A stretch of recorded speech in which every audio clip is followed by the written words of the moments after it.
Today we're working on this field knife. It's a Grohmann DH Russell #1 carbon. I think it's a pretty good knife. It's made in Canada. It's got this nice wooden handle on it. I did not buy it for myself. I would have, but I wouldn't have thought of it. It's a beautiful knife. I'm gonna change this edge on it. I don't think I like it the way it is. I've had it for a couple of years, and I'm gonna change it. Let's get to it. Let's see if we can get it done in about 5 minutes. Okay, first thing I'm gonna do is I'm gonna figure out where my edge should be. I want it a little more tapered than it is. I think the back of that edge should probably be about, I don't know, probably just about a nickel or maybe a nickel and a half. That is the coin off the top of the sharpening stone. Or of course this is a steel diamond plate there. But the challenge here is to work with that radius blade. The whole blade is from one end of radius, and getting a good even smooth edge and uniform from one end to the other is a bit of a challenge sometimes. So let's get it wet and see what we can do here. We'll just get it about that high and we'll just work on it a little bit.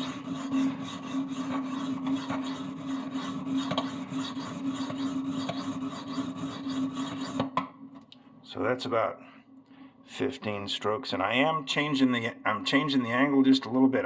I like to do this in the evening when the sun is out, so I can just come in that window so I can look at it like that, and that way I can look at the edge and make sure I'm getting it right. Okay, so we'll just run that a little bit there, and what the important thing to do if you're looking for a uniform edge is to figure out where that edge needs to be in relation to that sharpening surface, that grinding surface, and rehearse that with your fingers.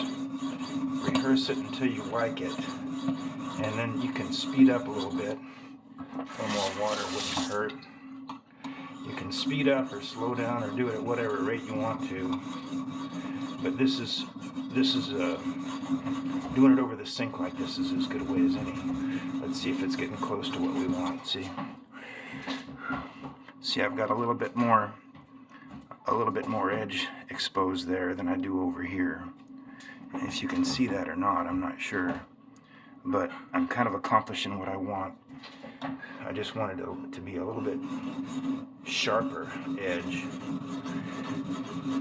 because it dulled a little quicker than I wanted it to, and I think it's because I did not have enough angle on it. I think it was probably right around 30 or 35 degrees, and I like them between 20 and 25, so I need a little bit more edge on that.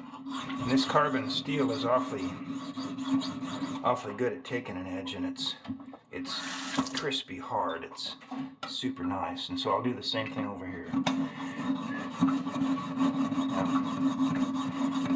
Whoop, hang on.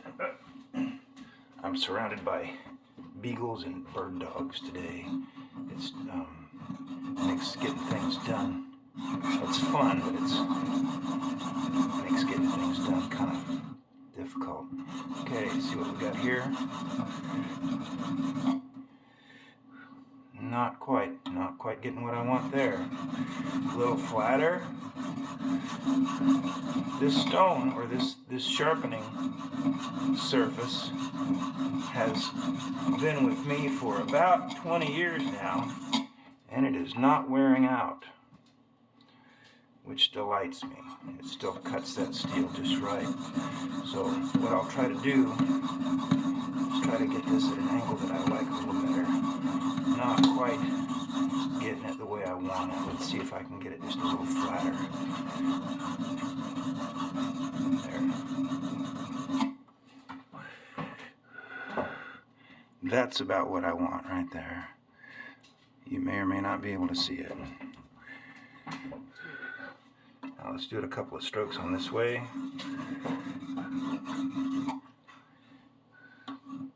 A couple strokes over here. Nice and flat on there. Okay, rinse that off and put it away. See if we can get this done. Now this is a much finer stone. Much finer piece of steel. This is an ultra fine. That's a fine, and this is a super fine. Now, I've got that bevel on there about the way I like it. And I can check it in the sunshine. And I don't have any flat spots that reflect light off of that sunshine. So it's a pretty sharp edge already.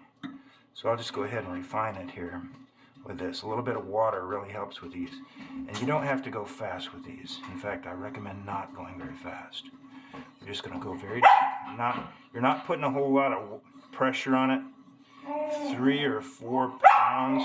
Hey, stop that. And then we're just kind of buffing off that surface.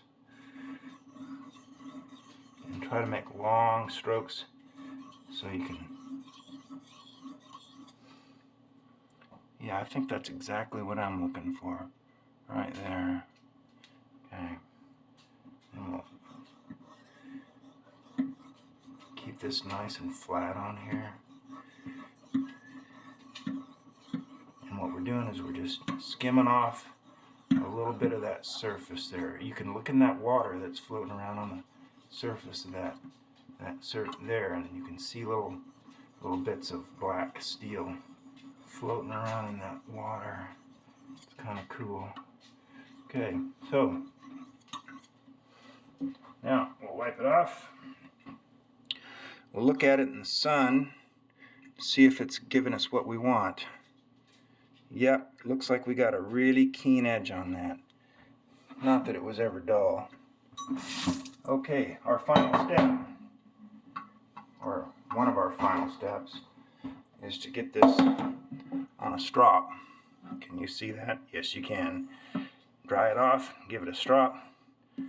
I'd say 8, 9, 10,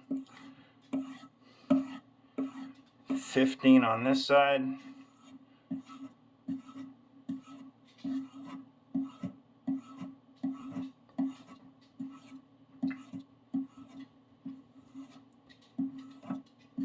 On this side.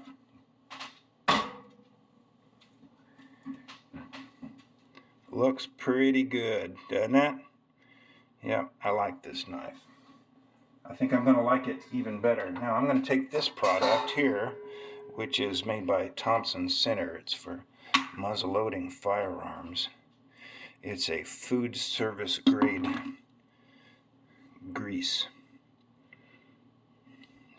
Metal preservative, not really a lubricant, and I'll put that on there nice and thin, just a little bit, because you know that patina doesn't really give us any advantage. It just makes it funny. And then we'll drop that back in the sheath. There it is. Fresh new edge on our Grohmann field knife. See ya.